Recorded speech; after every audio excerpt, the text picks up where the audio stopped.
محمد وعلى آل محمد كما صليت على إبراهيم وعلى آل إبراهيم إنك حميد مجيد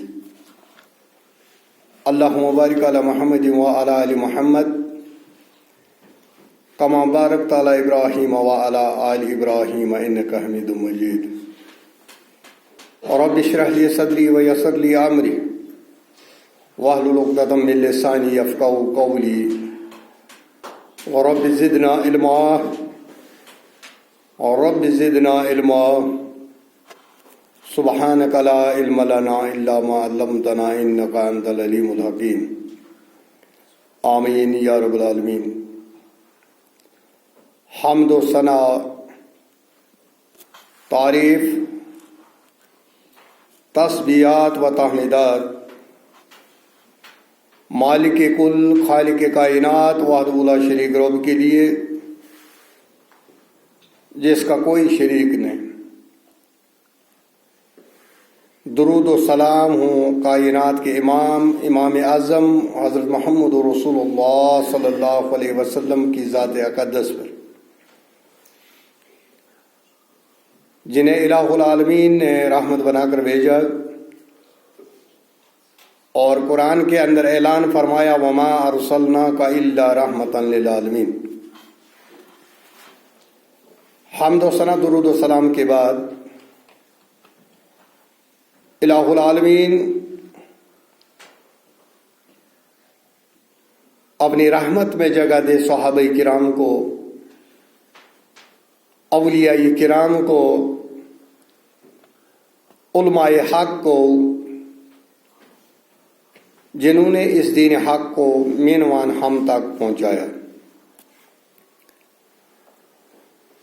ہم بات کر رہے ہیں سیرت حضرت محمد رسول اللہ صلی اللہ علیہ وسلم۔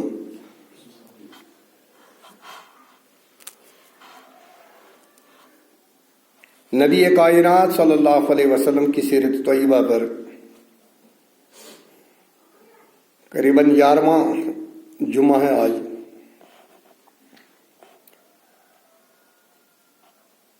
پیچھے 28 رجب کو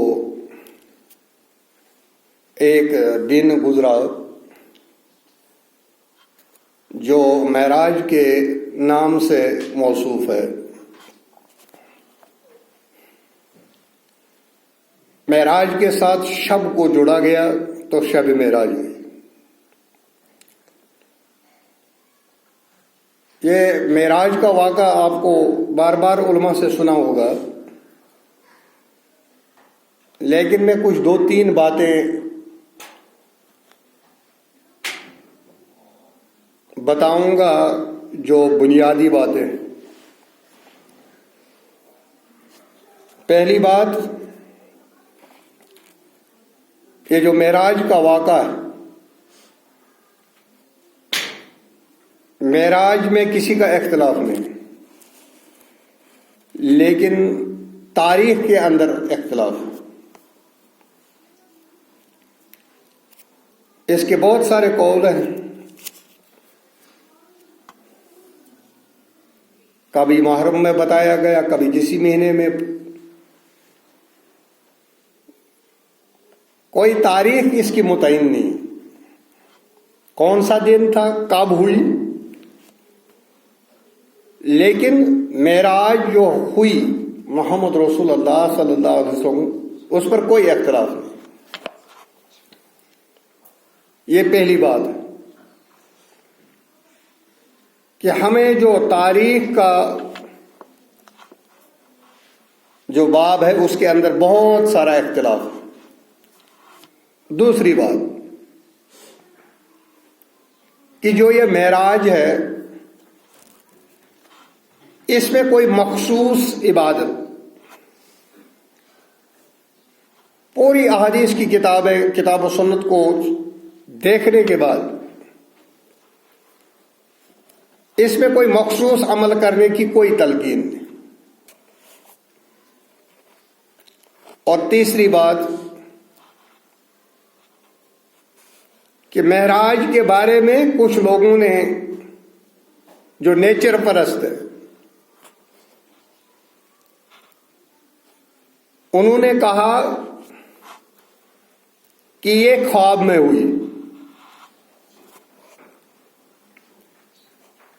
محمد رسول اللہ صلی اللہ علیہ وسلم ان کی روح کو لیا گیا، روح چلی گئی معراج کرنے کے لیے۔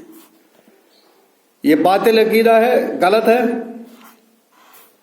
محمد رسول اللہ صلی اللہ علیہ وسلم بیداری کی حالت میں معراج ہوئی۔ نیند کی حالت میں اگر یہ سپنا ہوتا، خواب ہوتا،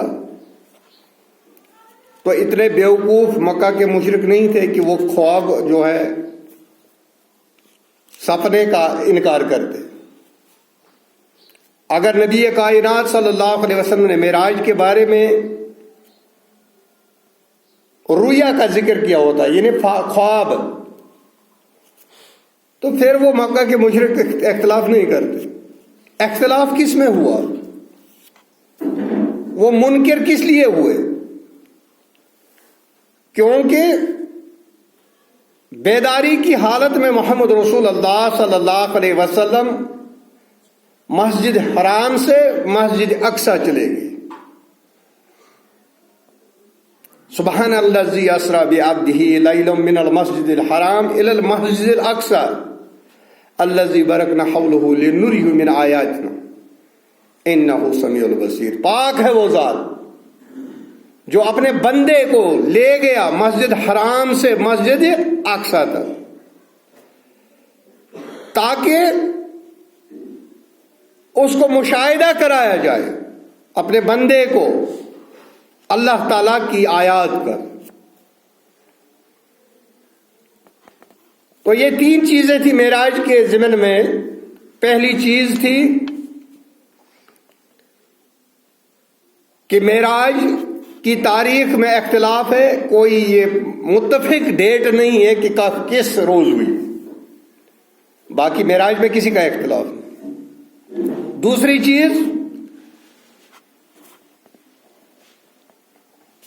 چیز یہ، اس میں کوئی مخصوص عبادت کا ذکر محمد رسول اللہ صلی اللہ علیہ وسلم کی سیرت طیبہ سے نہیں ملتا۔ جیسے کچھ لوگوں کا یہ خیال ہے کہ اس رات کو شب کرنی چاہیے، صبح روزہ رکھنا چاہیے، ایسی کوئی حدیث نہیں، ایسی سنت کے اندر کوئی تعلیم نہیں۔ تیسری چیز، محمد رسول اللہ صلی اللہ علیہ وسلم کو بیداری کی حالت میں جسم اور روح، عبد اس کو کہا جاتا ہے جو جسم اور روح ہو۔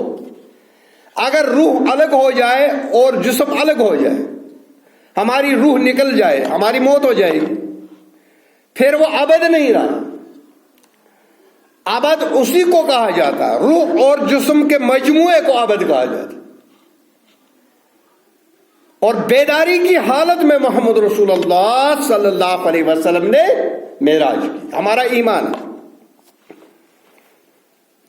اب کچھ لوگ جو تھے نیچر پرست، ان کے دماغ میں یہ بات نہیں آئی۔ مسجد حرام سے مسجد اقصی، اس کے بعد آسمانوں کی سیر، اللہ سے ملاقات، تو وہ ان کے دماغ میں نہیں آئی۔ ہمارا دماغ جو ہے یہ چھوٹا ہے، اللہ رب العالمین کی آیات کو سب ہم سمجھ نہیں سکتے۔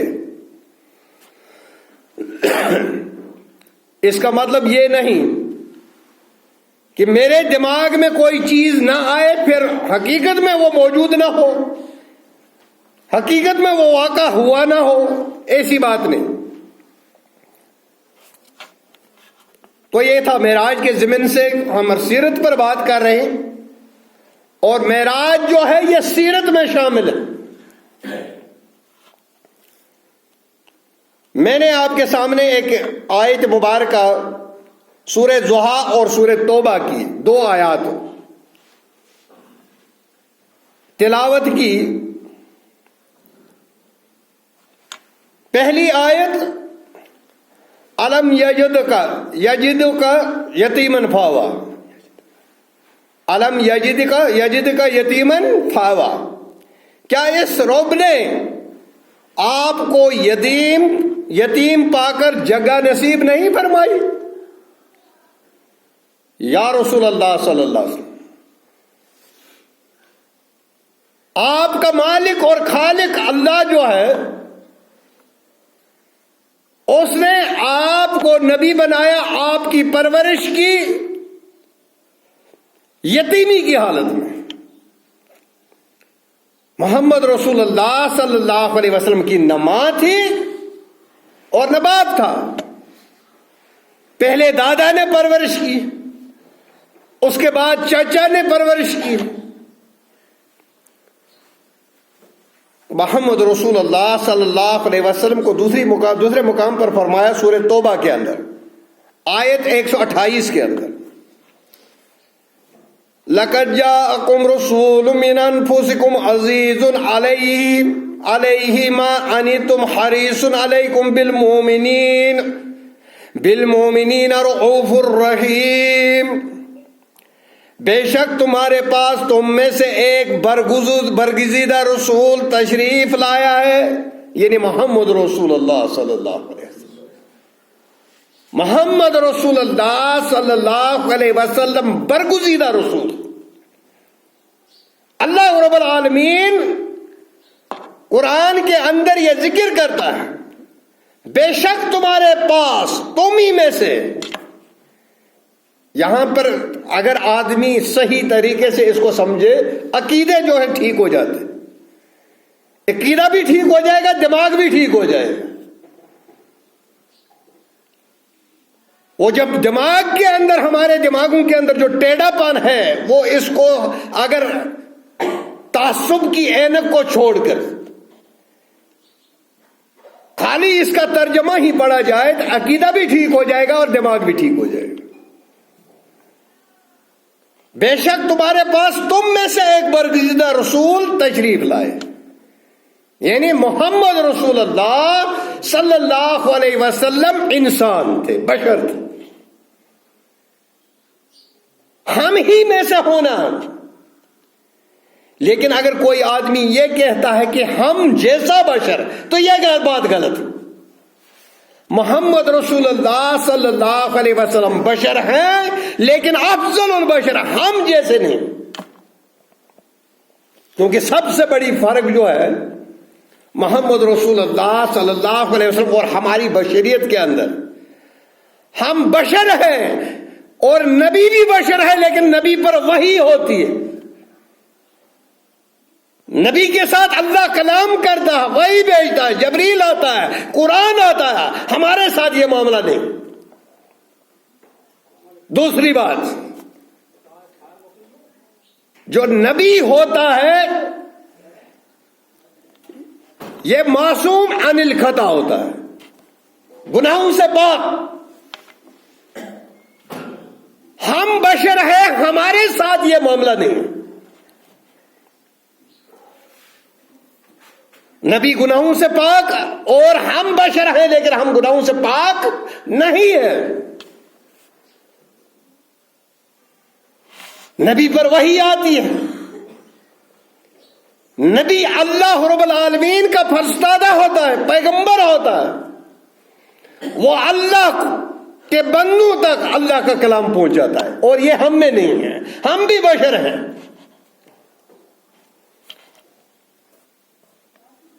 اس لیے یہ بات جو ہے یہ غلط ہے کہ نبی ہم جیسا بشر ہے، یہ غلط بات ہے۔ نبی بشر ہے لیکن ہم جیسا نہیں۔ وہ اعلیٰ ہے، وہ عرفہ ہے، ان کا مقام اونچا، ان کا قرآن اونچا، ان کی بات اعلیٰ، ان کا گھر اعلیٰ، ان کا خاندان اعلیٰ۔ لیکن بشر کا مطلب یہ ہے کہ وہ بھی انسان، بھوک لگتی، دھوپ میں چلیں گے ان کو گرمی لگتی ہے، سائے میں بیٹھتے، پیاس لگتی ہے،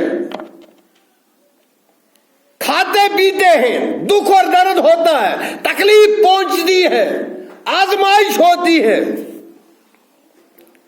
بیمار ہوتا ہے، ہم بھی بیمار ہوتے ہیں، لیکن محمد رسول اللہ صلی اللہ علیہ وسلم کو جب بخار آتا تھا 2 آدمیوں کا بخار ہوتا تھا.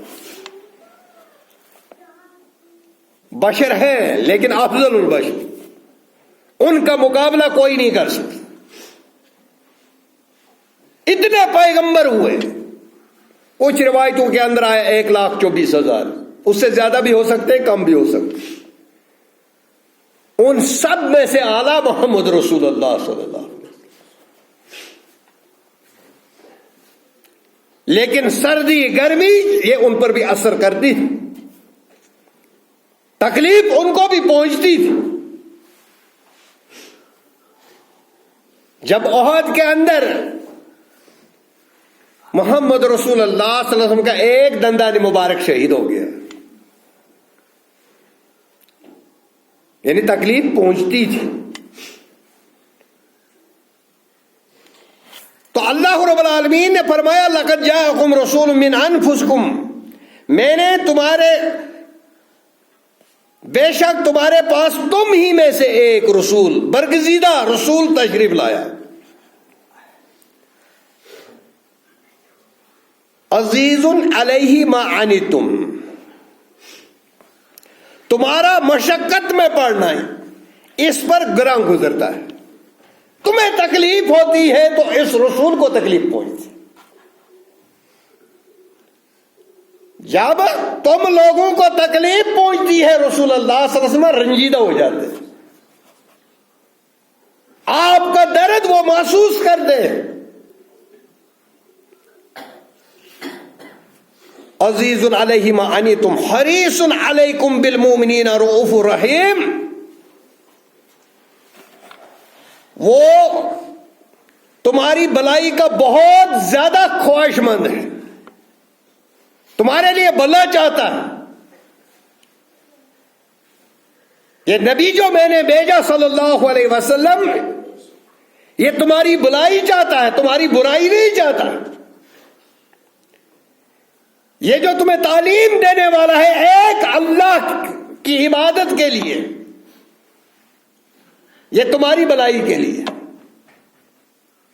یہ تمہیں برائیوں سے روکے گا، یہ تمہاری بھلائی ہے. اس میں شراب سے روکے گا، یہ تمہاری بھلائی ہے. بے حیائی سے روکے گا، یہ تمہاری بھلائی ہے. حریص علیکم بالمؤمنین رؤوف الرحیم، وہ مومنوں کے ساتھ مہربانی فرمانے والا، رحم فرمانے والا ہے. کیونکہ اللہ رب العالمین نے قرآن میں یہ صفت بیان کی، وما ارسلناک الا رحمت للعالمین. اس نبی کی یہ صفت ہے، یہ رحمت ہے پورے عالمین کے لیے. اب یہاں پر اللہ رب العالمین یہ بھی بتا سکتا تھا رحمت للمسلمین، مسلمانوں کے لیے رحمت، لیکن اللہ رب العالمین نے فرمایا پوری انسانیت ہی نہیں بلکہ اس دنیا کے اندر، ان عالموں کے اندر جتنی بھی مخلوقات رہتی ہیں ان کے لیے محمد رسول اللہ صلی اللہ علیہ وسلم رحمت اللہ. یہ مخصوص نہیں ہے یہ رحمت کہ صرف مسلمانوں کے لیے نہیں بلکہ پورے عالمین کے لیے. اس میں جانور بھی شامل ہیں، نباتات شامل ہیں، جمادات شامل ہیں، جتنی بھی مخلوقیں ہیں تمام مخلوقوں کے لیے محمد رسول اللہ صلی اللہ علیہ وسلم رحمت للعالمین.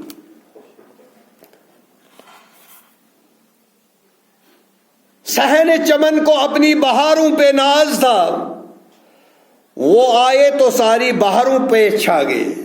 جب محمد رسول اللہ صلی اللہ علیہ وسلم تشریف لائے،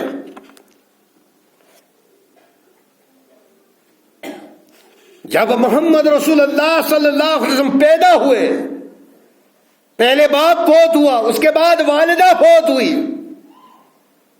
اس کے بعد دادا بھی فوت ہو گئے، اس کے بعد چاچا بھی فوت ہو گئے. تو اللہ رب العالمین نے فرمایا ان گنت درود ہوں محمد رسول اللہ صلی اللہ علیہ وسلم پر، جو رحمت بن کر آیا۔ ان کی ذات گرامی کیا ہے؟ جن کی سیرت با کمال، آپ صلی اللہ علیہ وسلم کا جسم بھی بے مثال، آپ کی ہستی بے مثال، آپ کی ذات بے مثال، آپ کا حسن و جمال بے مثال، آپ کا جلال و کمال بے مثال،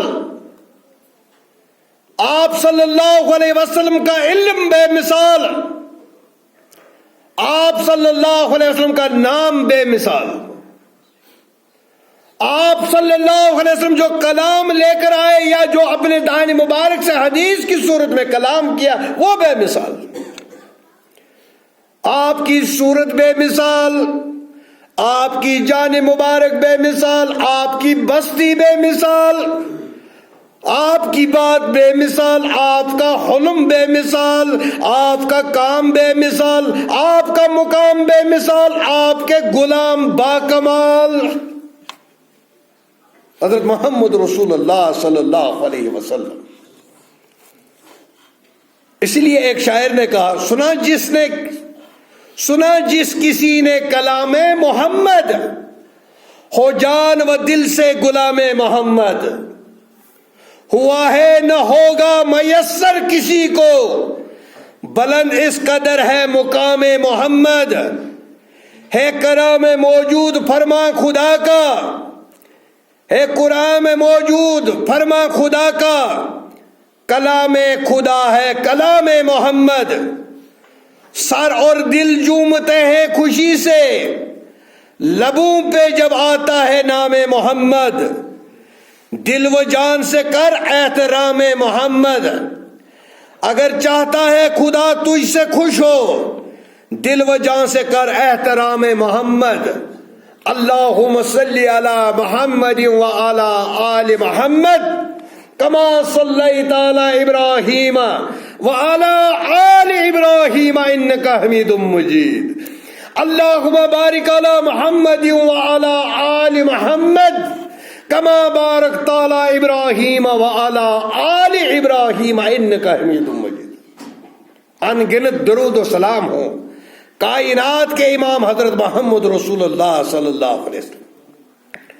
لقد جاءکم رسول من انفسکم، اے انسانوں تمہارے پاس ایک اول العظم، عظیم قدر، جلیل المرتب اور بزرگی والا رسول آیا۔